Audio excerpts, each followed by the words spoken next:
Sa social media, kaliwat kanan ang mga mukhang nagiging cartoons. Tampok ang malalaking ulo, makukulay na props at eksenang sumasalamin sa personalidad ng bawat tao. Simple at makakapasok ka na agad sa trend. Pero maraming users ang hindi nakakaalam na ang pag-upload ng larawan sa kahit anong AI tool ay may kaakibat na panganib. Ayon kay Pebbles Sanchez Ogang, ang Executive Director ng Plan International Philippines, nakakabahala ang trend na ito, lalo na kung bata ang nag-a-upload ng picture.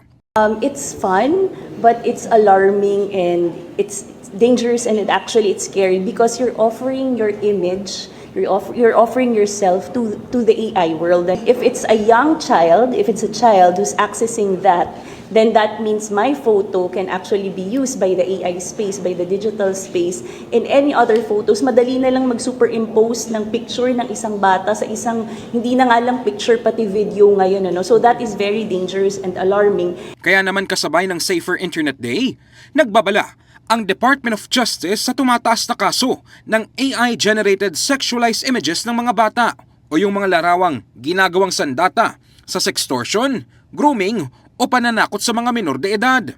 Sinabi ni DOJ Assistant Secretary Michelle Ann Lapus, kahit AI-generated lang ang content, equally harmful ito at may tunay na epekto sa psychological at emotional safety ng bata. Ang OSA-XISAM ay isang national defense matter.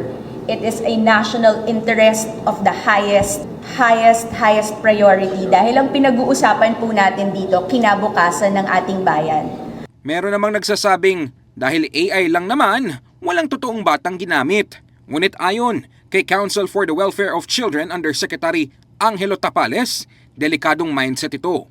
For the Council for the Welfare of Children, any depiction of children, whether video yan, photo, super realistic or caricatures, are really harmful to children. It can be classified as sexualization of children. Pag kunyari ginawa mong bastos yung picture ng bata, whether this is realistic or caricature, it is defined under Section 3 of the law and penalized under Section 4.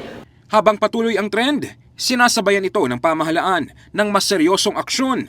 Pero paglilinaw ng gobyerno, hindi nila ito kayang mag-isa dahil ang tunay na safe internet ay nagsisimula sa bawat Pilipino, sa mga magulang, sa mga paaralan, komunidad at sa bawat user na nag-a-upload ng isang simpleng litrato. In the heart of changing lives, ako si Brigada Ino Flores ng 105.1 Brigada News FM Manila. The Music and News Authority.